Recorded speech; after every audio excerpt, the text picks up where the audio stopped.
रहा था। उसके अच्छे कपड़े थे और ना ही कुछ खाने को था।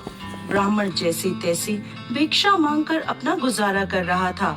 उसकी गरीबी को देखकर एक बार एक यजमान को उस पर दया आ गई। उसने द्रोण को बैलों का एक जोड़ा दान में दे दिया। बैलों को गोधन मानकर ब्राह्मण द्रोण उनकी सेवा पूरी लगन के साथ करने लगा। उसे उन बैलों से इतना प्रेम था कि वो खुद कम खाता था, लेकिन अपने बैलों को भरपेट खाना खिलाता था। ब्राह्मण की सेवा पाने के बाद दोनों बैल भी तंदुरुस्त हो गए। एक दिन हट्टे कट्टे बैलों पर एक चोर की नजर पड़ गई। बैलों को देखते ही चोर ने मन ही मन बैलों को चुराने की योजना बना ली। योजना बनाने के बाद रात होते ही चोर ब्राह्मण के घर की ओर रवाना हो गया।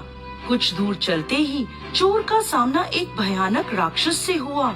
राक्षस ने चोर से पूछा, तुम इतनी रात को कहाँ जा रहे हो? चोर ने कहा, मैं ब्राह्मण के बैल चोरी करने जा रहा हूँ। चोर की बात सुनकर राक्षस बोला, चलो मैं भी तुम्हारे साथ चलता हूँ। मैं कई दिनों से भूखा हूँ। मैं उस ब्राह्मण को खाकर अपनी भूख शांत करूँगा और तुम उसके बैलों को ले जाना। चोर के मन में आया कि रास्ते के लिए एक साथी हो जाएगा तो इसे साथ में ले जाने में कोई बुराई नहीं है। ऐसा सोचकर चोर अपने साथ राक्षस को लेकर ब्राह्मण के घर पहुंचा।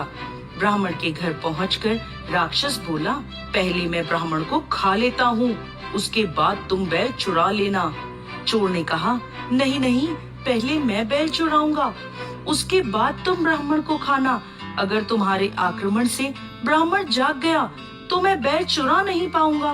फिर राक्षस बोला, जब तुम बैल खोलोगे तो उसकी आवाज से भी ब्राह्मण जागकर अपनी रक्षा कर सकता है। मैं इस चक्कर में भूखा रह जाऊंगा। राक्षस और चोर दोनों इसी तरह बहस करने लगे। एक दूसरे की बात मानने को उनमें से कोई तैयार नहीं था। इसी बीच राक्षस और चोर की आवाज सुनकर ब्राह्मण जाग गया।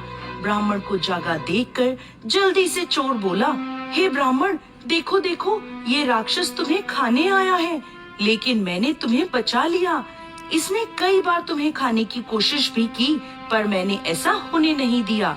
चोर की बात सुनकर राक्षस भी तुरंत बोला, नहीं नहीं ब्राह्मण, मैं आपको खाने नहीं बल्कि आपके बैलों की रक्षा करने के लिए आया हूँ।